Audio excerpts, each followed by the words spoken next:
भगवान महाराज दशरथ के मन में संकल्प हुआ, अब मेरा चौथापन है, क्यों ना राम जी को युवराज बना दूं, भविष्य का उत्तराधिकारी राजा बना दूं और मैं अपना इससे मुक्त होकर के भगवान का भजन करूं। तो ये विचार आया और उन्होंने वशिष्ठ जी के पास जाके कहा कि महाराज मेरे मन में संकल्प है कि मैं राम को राजा बना दूं। वशिष्ठ जी ने कहा कि महाराज जगमंगल भर काज विचारा, बेगी नाथ न लाइए बारा, ये जगत कल्याण के लिए उत्तम विचार है, अब देर मत कीजिए। और कहा कि सुदिन सुमंगल तबै जब राम होई जुगराजा, सुदिन और सुमंगल तो तबै जब राम राजा। तो महाराज बेगी विलंब न करिए, साजिए सबई समान, शीघ्रता करिए, सारा साज सदा कर राम जी को राजा बना दीजिए।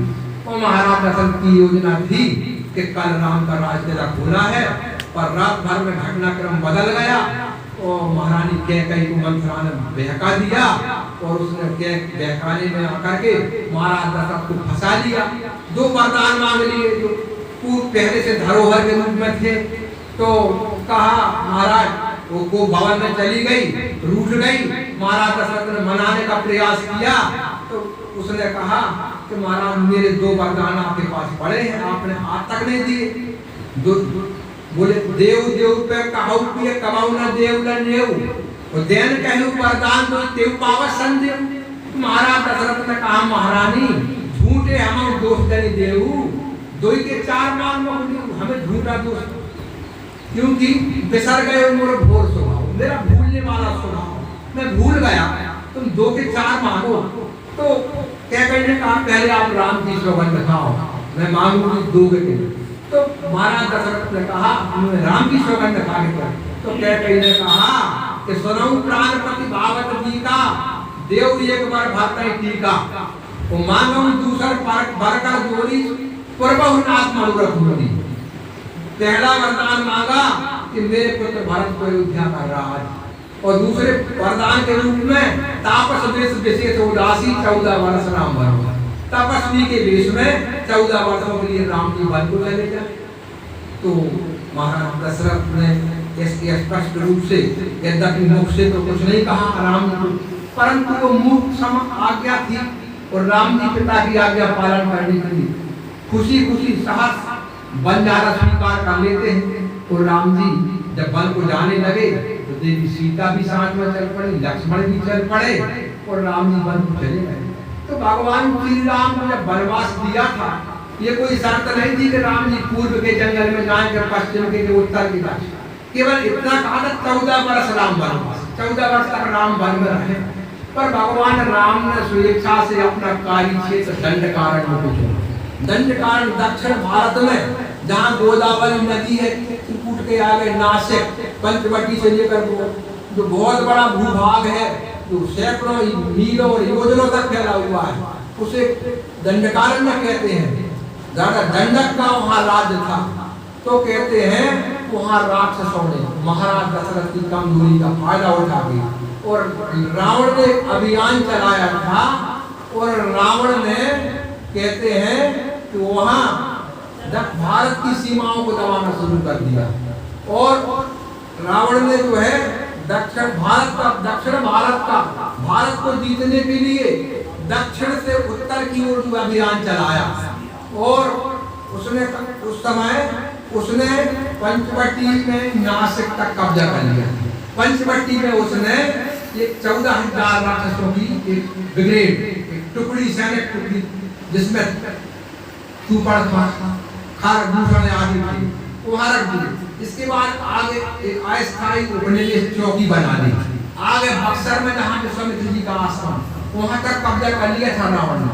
तो भगवान श्री राम राष्ट्रीय जो है राष्ट्रीय एकता के लिए, अखंड एकता के लिए देश की, राम जी ने उत्तर से और दक्षिण की ओर राम जी गए। उस समय हमारे देश में 3 संस्कृतियां थी।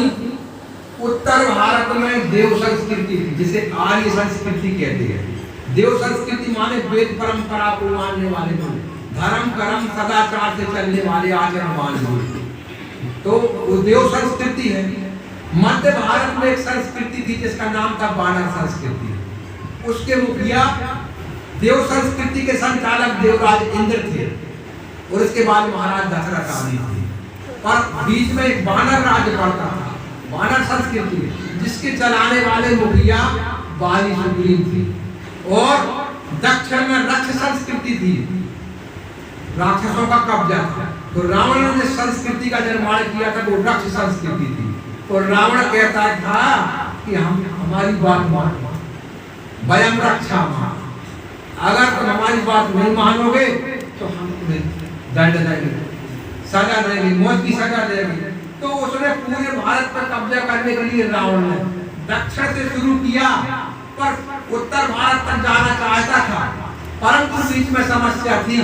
बीच में वानर राज्य पड़ता था, वानर राज्य सबल राज्य था। जब तक वानर राज्य को नहीं जीतेंगे तो उत्तर भारत में प्रवेश नहीं हो सकता। तो बाली बलवान था, बाली उसका संतानक था। तो रावण ने प्रयास किया पहले बाली जीतना पड़ेगा, इस वानर राज्य को जीतना पड़ेगा।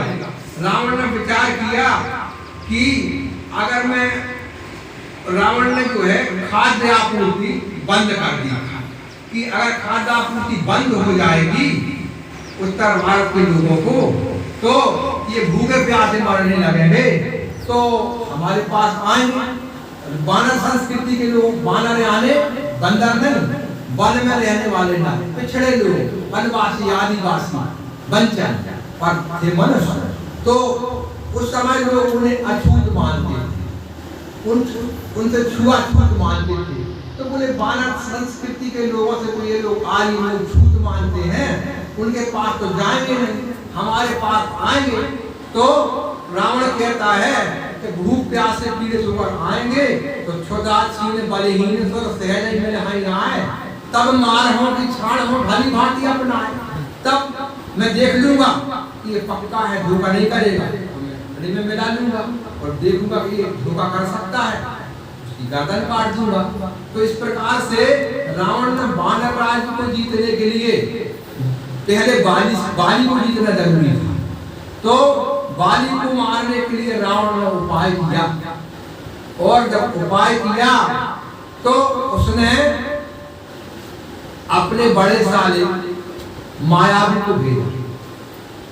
बाली ने, सुग्रीव ने बताया था कि प्रभु मैं स्वयं मायावी नहीं नाऊं, आवास हो हमरे गाँव, अगर आपको द्वार पुकारा बाली जी बल सह न पारा, धावा बाली देख सो मैं भागा मैं। तो भगवान बाली ने उसको मार दिया। बोले तो बाली हंसते ही मारे ये भाई, मैं सिला लगा के द्वार पे आ गया, बाली उसका वध कर दिया। तो फिर रावण ने अपने दूसरे साले को भेजा, दुंदुभी को भेजा पहले, फिर मायावी को भेजा। तो मायावी को ही मार दिया, देखा है दुंदुभी अस्थिताल तो बिल प्रयास करना। तो जब दोनों को मार दिया तो रावण ने कहा अब मुझे खुद जाना पड़ेगा बाली से। तो बाली पंपा दला